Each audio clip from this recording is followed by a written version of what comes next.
Good morning, YouTube. It is such a beautiful morning this morning. It is June 3rd and we are gonna have our first harvest in our Zone 3 garden.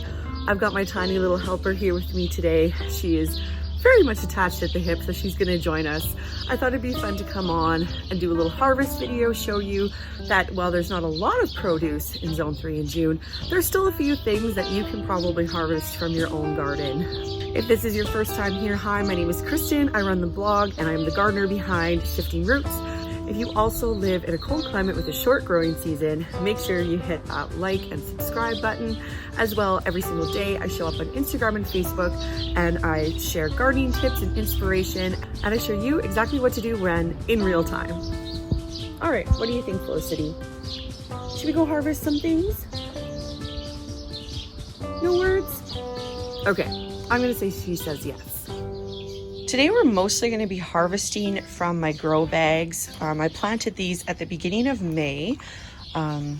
They have some butter crunch lettuce in them, which is ready, and some kale. Now kale gets bigger, but in containers, that's about as big as it gets in that size of container. So we're going to harvest. As well, in this grow bag over here, I have a whole bunch of herbs. We have, I think, some thyme, rosemary. Oh, I can't remember if this is the mint or the lemon balm. I have to taste it. We have some mustard greens that are starting to take off. I thought this was basil when I planted it, but I think this might be my asters. So I just have to double check. Then either the mint or the basil. No, sorry. Then either the mint or the lemon balm. I'll check when I taste it. We have some sage and tarragon. Lots of tarragon over there as well. I have more lettuce in this container. This one has the bird netting over because my birds are fierce. So a lot of my pots with tender greens will have this sort of netting over them. What I've done is I just went to the dollar store. I've bought these small hoops that you can buy. I think they're like for frost protection, but I just steal the hoops and I use them in my pots. And then I put bird fabric in them and I close them with binder clips. It's very inexpensive and totally worth the money because that's the only way that the birds don't chew my tender greens all to pieces. I'm growing these onions from seed, and in order to promote the bulbs, I'm actually gonna snip off these onion greens and then I'll use them in eggs, use them in soups, use them in whatever sort of cooking. What's up, my lovey? What you doing? Yeah. Now this morning's harvest isn't only vegetables. We're actually gonna pick some flowers as well. I have some lavender that just started to bloom and some Godetia. I've never planted this flower before. I'm not 100% sure how to pronounce it, but it's very pretty. It's one of my first bloomers. You know what? I think I'm also gonna grab a few of these little violas just to add into my salad. I think they'll look really pretty. I picked these ones. This one's definitely the mint.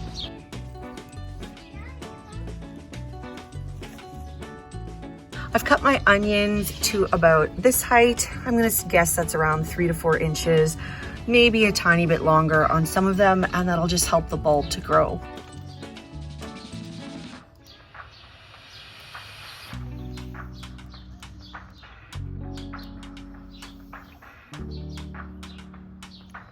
Look how pretty this lavender is. Lavender just seems to be really hard to grow in Saskatchewan, and so I got these starts from one of our local nurseries, and this one is already blooming, so very excited to have some lavender that actually blooms. Oh, I don't really smell it. We'll see.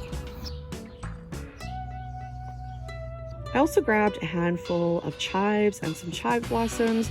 I'm gonna make these into a chive dumpling soup. I'll put the link in the description for you.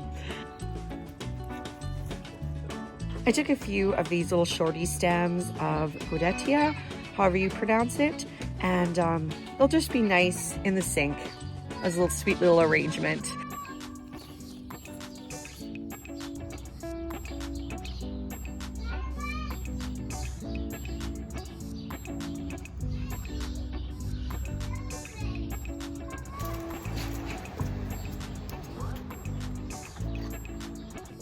So many of you who grow mint don't really know what to do with it, so I thought that I would show you what I do with it. So first here, I'm actually using it as greens in a little teacup flower arrangement with these shorty stems.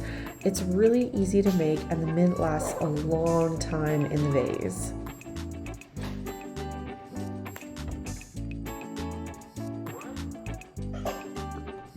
Next up, we're gonna make some mint tea. So contrary to popular belief, you don't have to dry the mint first and put it in tea bags or anything like that to make tea. You can just cut it fresh, put it in your cup, put boiling water over it, and you have completely delicious tea.